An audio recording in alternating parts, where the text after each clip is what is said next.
So for this surf report, I thought I'd do something a little bit different, which is I've been going through some old magazines. And magazines, for people who don't know what they are little square things which are made of paper, and you open them like this, and they have text on both sides and pictures and adverts. So adverts you'd actually have to ring the companies to buy the wetsuits.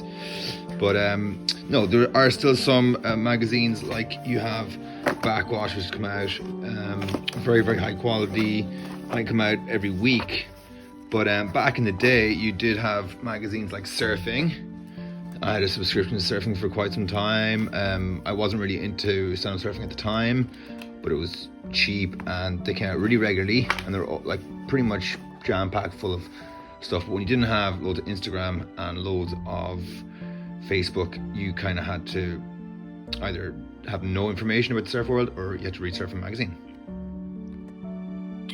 And whereas Surfing was the kind of weekly, bi-weekly mag, Surfer was kind of the more, it had a kind of higher scope, wider, bigger photos, kind of different kind of a vibe. But you can see how many ads this is what drives us crazy with these magazines.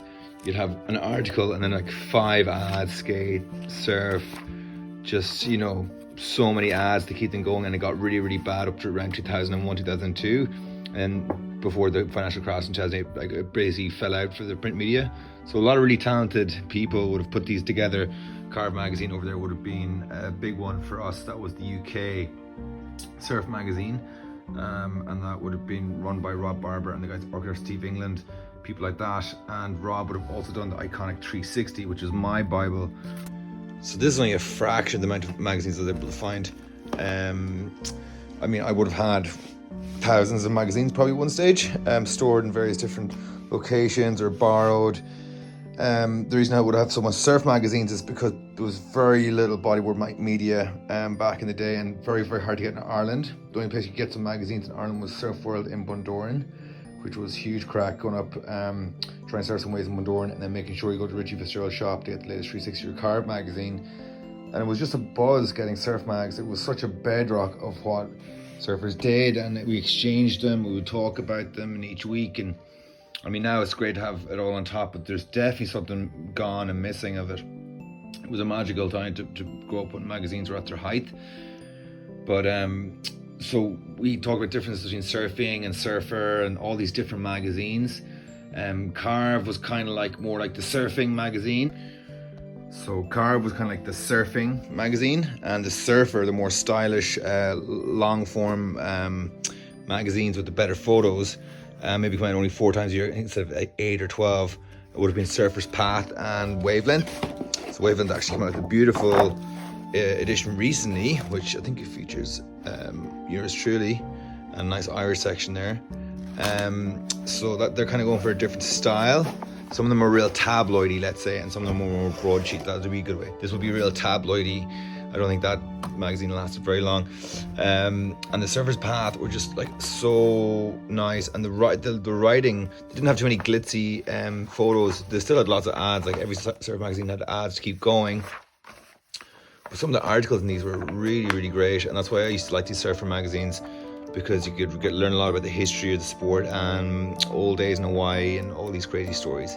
Of course, being a bodyboarder, there was just tons of surf magazines everywhere, but very hard. We just had our little 360, which was, I mean, these were some of the ways the guys were surfing in the UK. They were surfing big barrels, and we were just dreaming that one day we'd find something like this in Ireland, and that's exactly what happened. So it's just really, really going back, way, way, way back. So many memories. I used to just read and read and reread, and just even I'd read this stuff down here, all the credit card details. I'd actually read all the prices of all the bodyboards again and again and again. So you get really obsessed. It's really cool. So Tomega, he was one of my favorites, and a lot of the UK guys were charged pretty hard. So just so much different fun. But they also come out with a few random ones, like Sponger magazine, Lid magazine. Like, it just goes to show, like, these guys were graphic designers, photographers, explorers. The bodyboard manual, so they really started putting out some pretty good material. They want to share their love. They started putting out some really good material. They want to share their love about bodyboarding, and all these guys went on to become great photographers, great graphic designers, editors, things like that. And then finally we had Tunta, Patrick Wayne Murphy and a few guys got together and put together an Irish magazine, which had some amazing stories. Here's this. This is, oh, Connor, the two boys back from when it just started. They were young there. And it's so kind of cool to see them come on since then. And yeah, this magazine didn't have a very long life. I mean, the first cover was amazing, Peter Conroy, or that was issue number 14, excuse me. But that was just the most amazing cover. Cian Cullen, biggest legend ever in Irish surfing. And then, of course, I think that was issue 1 was Ferg. There's a good photo of him with a photo of a shark in that wave too.